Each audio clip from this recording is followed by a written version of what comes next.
Consolator optime, dulcis hospes anime, dulce refrigerio. In labore requiem. Hola a todo el mundo, mi nombre es Juan Manuel. Bienvenidos, esto es La Razón de Nuestra Esperanza. En los últimos videos lo que hemos hecho ha sido una lectura de los 3 primeros capítulos del libro de Génesis y encontramos por fin respuestas trascendentes a la primera pregunta que nos planteamos en esta catequesis. ¿Quién soy? Aprendimos que el ser humano es un ser corpóreo, pero también es un ser espiritual. Somos criaturas hechas a imagen y semejanza de Dios, y esto, a la luz de la tradición de la Iglesia, lo entendemos como que el ser humano tiene un alma que tiene 2 potencias: la inteligencia, por medio de la cual conoce a Dios, conoce la suma verdad, y también tiene una voluntad para desear a Dios, que es el sumo bien. Sin embargo, vimos también que nuestros primeros padres desobedecieron a Dios y que esto generó un daño en estas 2 potencias del alma. Y nuestra naturaleza como consecuencia quedó herida. Y cada ser humano nace con concupiscencia, que es esa condición por la cual nos inclinamos hacia cosas malas en lugar de hacia el bien al que fuimos hechos. Es por esto que los otros nos hacen mal, nosotros les hacemos mal y nos hacemos mal a nosotros mismos. Y esto debe suscitar la siguiente pregunta, sin la cual no podemos continuar. ¿Qué es el bien y qué es el mal? ¿Es acaso lo que una autoridad legítima dicta como bien y como mal, por ejemplo, las leyes? O ya que estamos en un contexto religioso, en un canal de religión, podríamos plantearnos que el bien es simplemente lo que dice la Biblia, o lo que dice la Iglesia, o lo que dice el Papa, y el mal entonces es lo que prohíbe la Biblia, lo que prohíbe la Iglesia, lo que prohíbe el Papa. Se parece mucho al llamado dilema de Eutifrón.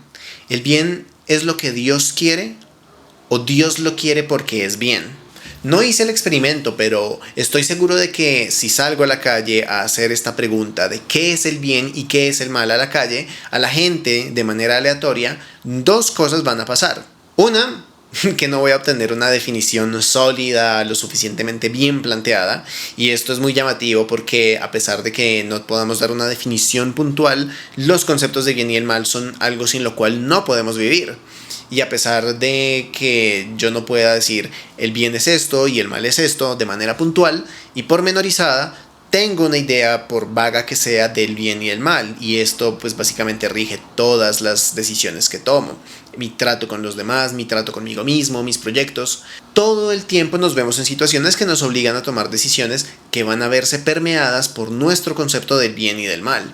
Y en la mayoría de los casos ni siquiera nos hemos dado a la tarea de explicitar y de pensar en estos conceptos, y básicamente todo lo que hacemos lo hacemos en automático. Pero ¿qué pasaría si reflexionáramos sobre el bien y el mal? ¿Qué tal si me detengo a estudiar qué es lo que yo creo sobre el bien y el mal de manera crítica? ¿No tendré quizás una idea mucho más consciente de algo que hasta el momento siempre ha sido inconsciente en todas mis decisiones? Y si hago explícitas estas nociones con las que inconscientemente siempre tomo una u otra decisión, ¿esto no me ayudará eventualmente a tomar mejores decisiones? Por supuesto que sí, entonces hagámoslo. Otra cosa que seguramente saltará a la vista si yo hago este ejercicio de salir a preguntar qué es el bien y qué es el mal en la calle de manera aleatoria, es que muy seguramente reciba respuestas que van a estar enmarcadas dentro del relativismo, que es el paradigma irónicamente dogmático de nuestro mundo. Y las respuestas muy seguramente se planteen introducidas por cláusulas de tipo yo pienso, yo creo, yo opino, yo diría, a mí me parece, para mí. Y pues en este espacio ya hemos hecho críticas al relativismo. Es tan simple como que si el relativismo es cierto, que el relativismo sea cierto, pues es relativo y por lo tanto es contradictorio. Entonces aquí nos damos cuenta de que la epistemología, que ya vimos que es la rama de la filosofía que indaga sobre el conocimiento y la capacidad de conocer, va a tener enormes implicaciones, sobre todo en la rama de la filosofía, que es la que nos interesa en este momento, llamada ética, que es la que indaga sobre el bien y el mal. De hecho, es en esto que nos damos cuenta de que el relativismo no solo es contradictorio, sino que a raíz de esto es también arbitrario. Porque si yo salgo a la calle y pregunto ¿cuánto es 1 más 1? Nadie me va a responder yo creo que 2, o a mí me parece que 2, o para mí es 2. Es principalmente en respecto a cosas éticas que se plantea el relativismo. Pero ¿por qué la verdad sería absoluta para las matemáticas y sería relativa para la ética? ¿Dónde marcas la línea? ¿Cuál es el criterio que diga que estas áreas son absolutas y estas áreas de acá son relativas? ¿Ese criterio mismo sería absoluto o relativo? Si es relativo, entonces sería autorreferencial. ¿Por qué sería relativo? ¿La misma epistemología sería absoluta o relativa? Y si es relativa, entonces ¿bajo qué criterio la línea se podría trazar en una o en otra parte? Y si el criterio es absoluto, entonces ¿en qué consiste ese criterio absoluto? Pero lo cierto es que también es arbitrario dentro de la misma ética. Las personas podemos entrar en desacuerdos respecto a determinadas conductas, si están bien o si están mal, o cuál debería ser la pena justa en caso de que estén mal, o en determinar la culpabilidad de cierta acción. Pero muy seguramente todos estaremos de acuerdo en que está mal castigar a un inocente. Y muchas otras cosas. Es prácticamente unánime nuestro rechazo al estupro, a la guerra, a la masacre, al genocidio, a la tortura, a la antropofagia. Entonces, ¿dónde marcamos la línea que indique que las acciones que de aquí para allá son relativas, mientras que las de aquí para acá son absolutamente buenas o malas? De nuevo, si no es absoluta, la misma línea tendría que ser relativa. Y alguien podría trazarla más allá o más acá, y entonces habría que conceder que algunos digan que torturar y matar a un inocente para comérselo y beber su sangre está bien. El poder como criterio ético. Además de las arbitrariedades del relativismo, el criterio muchas veces termina siendo el poder, porque si no hay verdad absoluta, lo único que nos quedan son relatos, y el que controle la narrativa controla las conciencias. Ahora mismo están ocurriendo muchos conflictos internacionales. Una de las partes en cada uno de ellos puede tener el suficiente poder como para imponer una narrativa a nivel mundial que justifique las peores atrocidades imaginables, y la gente terminará por convencerse de su relato. Esto fue precisamente lo que hicieron en el pasado regímenes como el fascista o el nazi. Y es tan grave que una misma cosa puede ser buena para unos, pero mala para otros. Y entre unos y otros puede haber una relación de opresor y oprimido. Pero si la ética es relativa, entonces no hay justicias absolutas. Y los opresores siempre podrán apelar a que las injusticias alegadas por sus oprimidos son mentiras de la oposición. Esto fue precisamente lo que pasó en regímenes como el nazi o el fascista, que con su dialéctica deshumanizaban sectores enteros de la sociedad, o cualquier régimen comunista, o pasa inmediatamente cuando nos quejamos de cosas que pasan bajo un gobierno, pero dejamos de quejarnos e ignoramos esas mismas cosas cuando se cambia de gobierno. Las mayorías como criterio ético. Esto resuelve de antemano la alternativa democrática, que es la que termina delegando el criterio a la opinión de las mayorías. Pero así como en la ciencia hubo una época en la que la mayoría de las personas creían que el Sol giraba en torno a la Tierra, y esto no era así, de la misma forma ha habido épocas en las que la mayoría de la sociedad ha considerado buenas cosas como la esclavitud, o la violencia intrafamiliar, o la pena de muerte, etc. De nuevo, sería ingenuo creer que el relato se maneja de abajo para arriba. La mayoría de las veces es el poder el que controla el relato, y el criterio de las mayorías termina siendo sometido por el criterio del poder. El tiempo como criterio ético. Pero estas son formas relativamente implícitas en las que el relativismo cede el criterio ético. Sin embargo, hay formas mucho más explícitas y diría yo que comunes, como cuando consideramos que algo está bien o que está mal dependiendo de la época. Claro, hoy en día son comunes cosas que hace muy poco tiempo habrían sido impensables, y los conservadores ven esto con recelo, mientras que los progresistas lo ven como un beneplácito.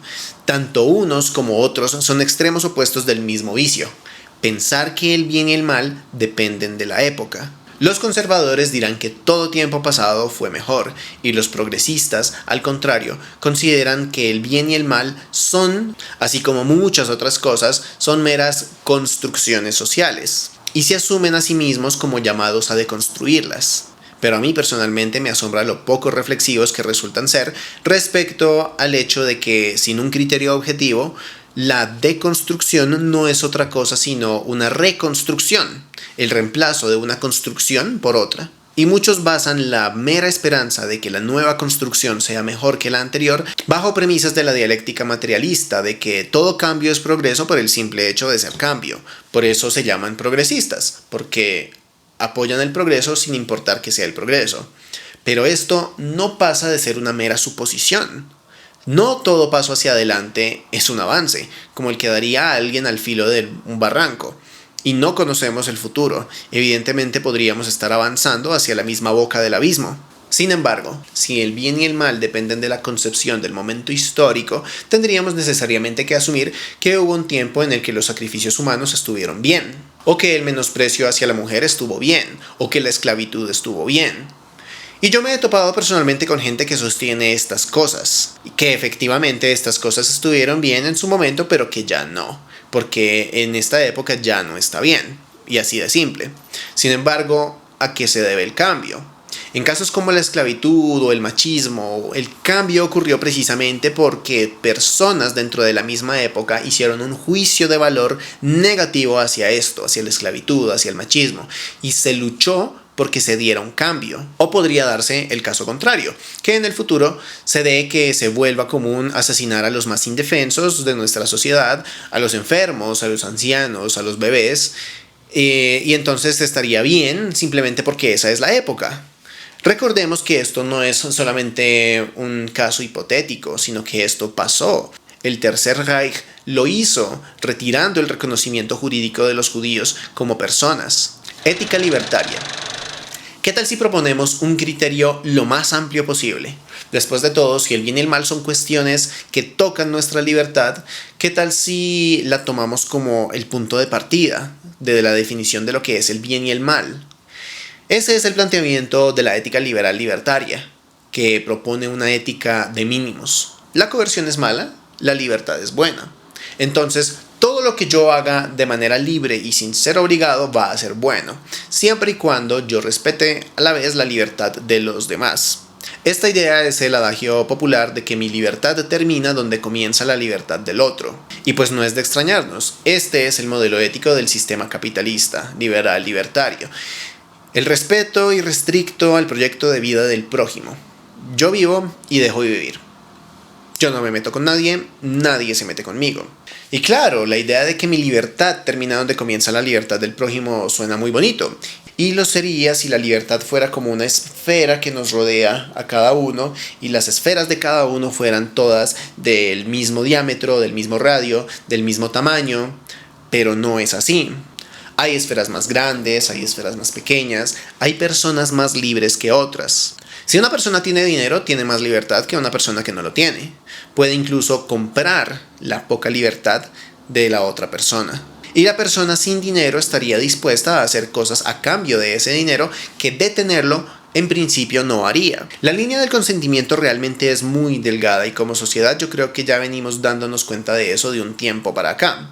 Lo vimos hace unos años con el movimiento Me Too, en el que personas en posiciones de poder, sin cadenas ni grilletes y sin poner un revólver en la cabeza de nadie, abusaban de su poder y hacían que personas emergentes en la industria del espectáculo y el entretenimiento se dieran su libertad. Así funciona en última instancia la prostitución y la pornografía. Así funciona o así funcionan a gran escala todos los abusos del capitalismo. Cuando un obrero, en teoría, acepta voluntariamente un trabajo con un salario y unas condiciones injustas y nadie lo obliga, pero lo hace a partir de una libertad precedente limitada, en la que sus alternativas terminan siendo peores. Ética utilitarista. Y ya que hablamos de la ética del capitalismo, es necesario mencionar el postulado de la ética utilitarista, porque precisamente el capitalismo busca producir utilidad, en un sentido económico. Este paradigma ético, el utilitarismo, propone que el bien es aquello que produce mayor utilidad para la mayor cantidad de personas y la utilidad se define como el mayor beneficio menos el perjuicio de una acción. Una acción será buena si al restar los perjuicios al beneficio que se obtiene de ella, el resultado es positivo. Es decir, si entraña mayores beneficios que perjuicios. ¿Notan algo raro aquí? Claro, esto no es una definición, o por lo menos no todavía. Si el bien es la utilidad y la utilidad es que haya un beneficio positivo en relación con el perjuicio, entonces el bien es el beneficio. Es una tautología, es tautológico. Tauto en griego significa lo mismo. Tautológico es algo que dice lo mismo. Una tautología es un enunciado que dice lo mismo, como la nada nada es, o los niños son niños, o el dinero es dinero. El dinero es dinero, el dinero es dinero, el dinero es dinero, el dinero es dinero, aprende algo, dinero. Pueden tener valor retórico y literario, pero no funcionan como definiciones, porque no se debe definir con lo mismo que se estaba buscando definir, porque si haces eso, pues no estás dando una definición, no estás aportando conocimiento de lo que quieres definir. Y hasta que no se defina beneficio, la ética utilitarista se queda corta. Pero claro, la verdad es que sí se define. El beneficio puede tomarse de manera económica y pasamos a una ética de mercado. El bien es lo que produce más ganancias que pérdidas, o puede ser una ética hedonista en la que el bien es lo que produce más placer que dolor. Y así se resuelve la tautología de manera exitosa, porque una persona que come sano y que va al gimnasio se priva de placeres como la comida o el ocio, y se somete a los dolores del ejercicio, pero en últimas logra una vida más larga y saludable, y en últimas una vida más placentera. Pero esto nos entraña otro problema en el utilitarismo. Como hemos visto, implica un cálculo. ¿Y cómo se hace este cálculo? ¿Quién lo hace? Una cosa calculará una persona cuando está joven y pasa al lado de una tienda de comidas rápidas con un letrero gigante que dice "Pregunta por nuestras promociones de infarto", y que diga empiezo la dieta mañana. Y otra cosa será el cálculo que haga cuando tenga 50 y tenga problemas de colesterol o problemas del corazón. O pensemos en un pueblo, en una región geográfica donde hay abundancia de un recurso muy apreciado en la industria y una compañía extranjera quiere ejecutar la explotación de dicho recurso. Uno será el cálculo que tenga el empresario, el dueño de la empresa, otro será el cálculo del alcalde de esa población, otro será el cálculo de las personas mismas, los que viven más cerca de la ladera donde se explota, otra cosa dirá el párroco del pueblo, otra cosa dirán los líderes sociales, y también va a depender del tiempo. Otra va a ser la cosa que el mismo empresario va a calcular cuando tenga que pagar indemnizaciones por los problemas de salud generados a la población. O otra cosa va a ser lo que el alcalde va a calcular cuando esté enfermo. O los pescadores que se quedaron sin río. Las mayorías, el utilitarismo, el libertarismo, la época, el poder, todos estos criterios surgen precisamente del paradigma epistemológico relativista de la modernidad. Pero nada es nuevo bajo el sol. En la tradición filosófica occidental, los filósofos presocráticos ya planteaban sus propias versiones del relativismo con sus consecuencias éticas. Fueron precisamente Sócrates, Platón y Aristóteles quienes sacaron a Occidente de esa oscuridad. Con la llegada del cristianismo se continuó con un paradigma objetivista que llegó a su culmen con la síntesis de Santo Tomás de Aquino de la razón y de los datos de la revelación. Y pues la oscuridad volvió con la modernidad y todavía estamos en ella, con la esperanza de que la noche sea más oscura justo antes del amanecer. Estamos como al principio, sin definir qué es el bien y el mal a nivel individual y padeciendo las consecuencias de esto a nivel colectivo. Entonces, volvamos a los clásicos, a esa antigüedad tardía, a esa edad que peyorativa e injustamente llamamos media, para aprender cómo los objetivistas abordaban la ética. La modernidad tiene un problema ético y también un problema epistemológico. Sin embargo, a la ética y a la epistemología vamos a sumar una tercera rama de la filosofía para completar una tríada. Y es que los problemas de ética y epistemología surgieron primero que todo en una rama llamada la metafísica. El término es muy abusado y a muchos los remite a lo oculto, a lo supersticioso, a lo paranormal, pero en filosofía no tienen nada que ver. Meta es un prefijo griego que significa más allá, y physica significa natural. No es algo más allá de la naturaleza, no es lo mismo que sobrenatural, sino que es más bien la naturaleza más allá, la naturaleza profunda, la naturaleza última de las cosas, es decir, lo que las cosas realmente son. Ya lo mencionamos, El problema epistemológico de la modernidad es negar la posibilidad de conocer la realidad. Pero esto es precisamente porque precede la negación de la realidad. La modernidad se inaugura cuando Guillermo de Ockham dice que no existen los universales, solo los particulares. No existe la naturaleza común a todos los perros, sino solo existen individuos particulares a los que el sujeto de manera construida llama perros. Y si eso se dice de algo concreto como un perro, pues pensemos ahora en algo intangible como el bien o el mal. También se niega su ser. Eso mismo dijeron también los sofistas con los que debatió Sócrates, y él los refutaba diciendo que la proposición "no existen los universales" es en sí misma un universal.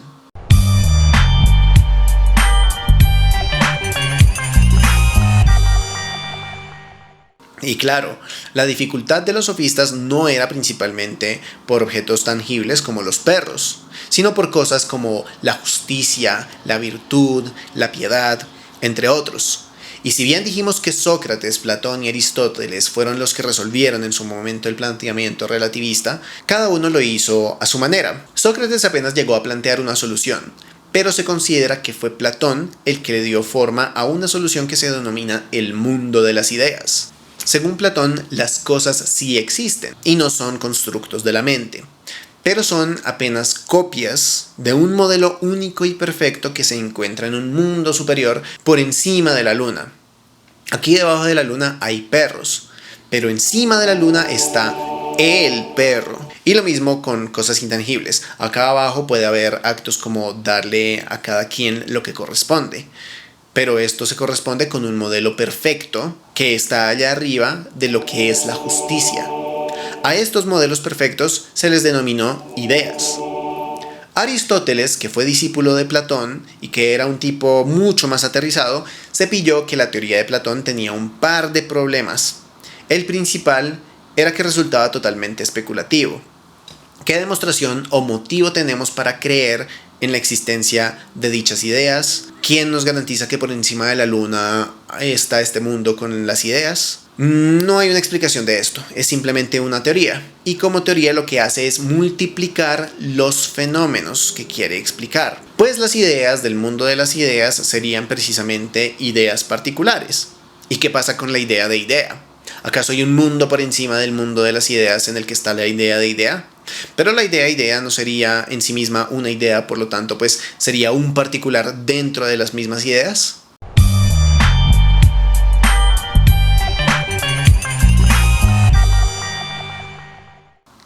Y pues a todo esto Aristóteles responde con que no es necesario explicar la verdad más profunda de las cosas apelando a este tipo de teorías externas, sino que la verdad más profunda de las cosas existe dentro de ellas mismas. Aristóteles llama a la verdad más profunda de cada cosa forma, y está dentro de los objetos mismos. La forma es, en últimas, la causa de que cada cosa sea lo que es. Por eso también se le denomina causa formal. Aristóteles propone otras tres causas. Ya hemos mencionado la causa eficiente, que es aquello que genera cada cosa. También está la causa material, que es de lo que está hecho cada objeto. La otra que también nos interesa es la causa final, que es el para qué de cada cosa. A la suma de la causa formal y de la causa final, es decir, de lo que cada cosa es y para qué es, la llamamos naturaleza. Y con esto finalmente restauramos la metafísica como estaba antes de que la modernidad la estropeara. Y una vez restaurada la metafísica de la realidad, podemos adoptar nuevamente una epistemología realista. Y es lo que hemos venido haciendo en este canal. Las esencias de las cosas, lo que son, su causa formal, no las conocemos por la vía empírica, sino por medio de la razón, pero existen. Y una vez restaurada la epistemología, a partir de restaurar la metafísica, podemos entonces introducir un principio para una ética realista. Ens et bonum convertuntur. El ser y el bien convergen. El bien es el atributo del ser. Es algo que predicamos de aquello que es. Y aquí nos vemos confirmados por la revelación, donde dice en Génesis 1 que cada cosa es buena. El bien entonces no es otra cosa que la perfección del ser según su propia naturaleza. Es decir, cuando la calidad de cada ser es tal que se corresponde con su ser, su causa formal, y con su para qué es, su causa final. Decimos, por ejemplo, que el ojo es bueno cuando ve y que está malo cuando no ve. Una cuchara es un objeto creado por el hombre. Diríamos que no es natural, sino que es artificial, pero en metafísica el simple hecho de que sea hace que tenga una naturaleza. ¿Y cuál es la naturaleza de una cuchara? Por un lado, su causa formal es que su metal, su causa material, está dispuesto de tal forma que tiene un mango para sujetarla y hacia la punta es más amplia pero cóncava. Por otro lado, su causa final es que sirve para contener objetos, típicamente alimentos, especialmente los pequeños, como los granos o los líquidos, que pueden ser contenidos en su cavidad cóncava, pero también tiene un borde delgado no afilado que permite cortar cosas suaves como papas. Y si yo como arroz o me como una sopa con la cuchara, o si parto una papa con la cuchara, pues estoy usando la cuchara bien. Muy distinto a si yo me tomo la sopa con un cuchillo, que tiene una forma recta, que no contiene los líquidos y que además tiene un filo en uno de sus lados y puedo cortarme. Pero el ejemplo del cuchillo es pertinente porque realmente cabe la posibilidad de que si me tome la sopa con un cuchillo, que yo coja el cuchillo y me tome toda la sopa. Me puedo demorar más, la sopa se va a enfriar, pero puedo lograrlo efectivamente y tener mucho cuidado para no cortarme. Sigue estando mal, porque es un acto contrario a la naturaleza del cuchillo. Por lo tanto, el bien y el mal no son cosas extrínsecas a los actos o dependientes de sus consecuencias o de sus intenciones, sino que son intrínsecos al acto mismo. Un ejemplo más relacionado con la moral, para salir de los cubiertos, sería que las cosas son para usar y las personas son para amar. Si yo uso las cosas y amo a las personas, estos actos son buenos. Pero si yo uso a las personas y amo a las cosas, decimos que son actos malos. Ahí estoy actuando de manera contraria a la naturaleza de los elementos involucrados, las personas y las cosas. Es un acto moral malo, estoy actuando mal. Pero entonces ya definimos qué es el bien. Es la perfección del ser y está enteramente ligado al ser, en sed bonum convertuntur. Pero entonces, ¿qué es el mal? Nada. Claro, si el bien es la perfección del ser y remite a él, su contrario, el mal, está relacionado con el no ser, con la nada, con lo opuesto de cada ser. Y pues esto no es nada con lo que no estemos familiarizados. También hablamos del frío, o del silencio, o de la oscuridad. Pero estas cosas tampoco tienen un ser. Son cada una la ausencia respectiva del calor, del sonido o de la luz. Y de la misma forma, el mal no es otra cosa que la ausencia de bien, pero no es algo en sí mismo, no tiene ser. Entonces, cada acción que llamamos comúnmente mala, no es porque en sí mismo tenga una sustancia que es el mal, no hay un dualismo entre el bien y el mal, como lo plantea por ejemplo el taoísmo, sino que al contrario es una acción que opta por un bien menor, es decir, por la ausencia de un bien mayor en una escala de bienes. Si una persona roba, está prefiriendo el bien robado al bien superior, que es el respeto por la integridad del bien ajeno. Y así con cada acción. Entonces, hemos mencionado que el ser humano tiene como consecuencia del pecado original una herida en el alma, llamada concupiscencia. Una herida en su voluntad que lo hace precisamente desear estos bienes inferiores en comparación con el bien supremo en cada situación. Y esto es precisamente en lo que consiste lo que llamamos cometer pecados. Entonces, el pecado, que es una palabra fuerte que a muchos les puede generar escozor, no es simplemente una cosa que arbitrariamente diga la Biblia, o la Iglesia, o el Papa, que son actos malos, aunque puede ser una crítica válida.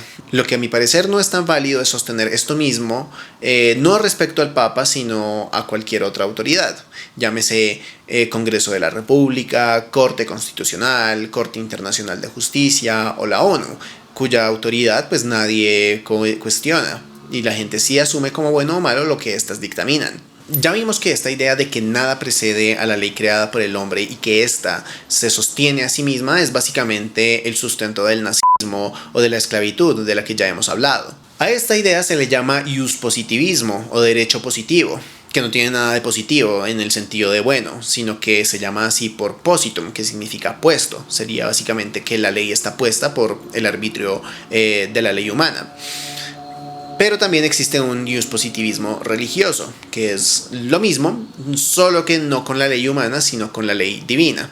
Y es básicamente la idea de que el bien y el mal son el bien y el mal, porque así lo determina Dios y ya. Básicamente es en lo que consiste el denominado dilema de Eutifrón, que si el bien es bien porque le agrada a Dios, o más bien a Dios le agrada porque es bien. Y pues a esto suscribirán algunos, inclusive cristianos, pero definitivamente no es la posición de la Iglesia Católica. La ley, la norma, la prescripción de hacer lo bueno y no hacer lo malo surge principalmente de la naturaleza de las cosas y debe respetarla. Y toda normativa humana debe estar en consonancia con esta.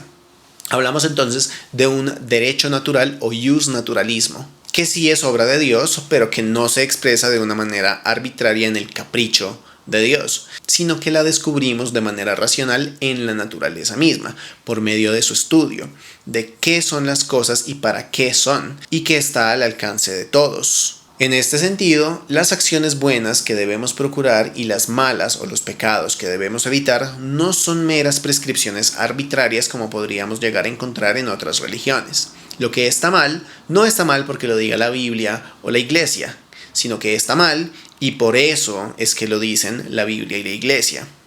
Y cada sujeto moral puede analizarlo de manera racional y la próxima vez que tengamos que tomar una decisión moral, lo cual será muy pronto porque lo hacemos todo el tiempo, podemos detenernos a pensar en los objetos que involucra mi acción. ¿Cuál es su naturaleza?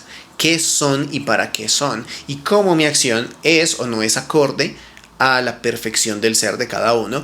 Y dependiendo de esto, mi acción será buena o será mala. Y bueno, hasta aquí el video de hoy. Espero que les haya gustado, que les haya permitido reflexionar sobre cosas que deberíamos reflexionar más seguido. Aún nos falta por responder a una cuestión que se ha denominado el problema del mal o el dilema de Epicuro. Cómo un Dios infinitamente bueno e infinitamente poderoso permite el mal. Y eso es lo que planeo tratar en el próximo video. Entonces, para que no te lo pierdas, por favor suscríbete al canal. Activa la campanita para que no te pierdas las notificaciones, comparte este video con todo el mundo y dale me gusta y comenta en los comentarios. Muchísimas gracias y nos vemos en la próxima. Chao. In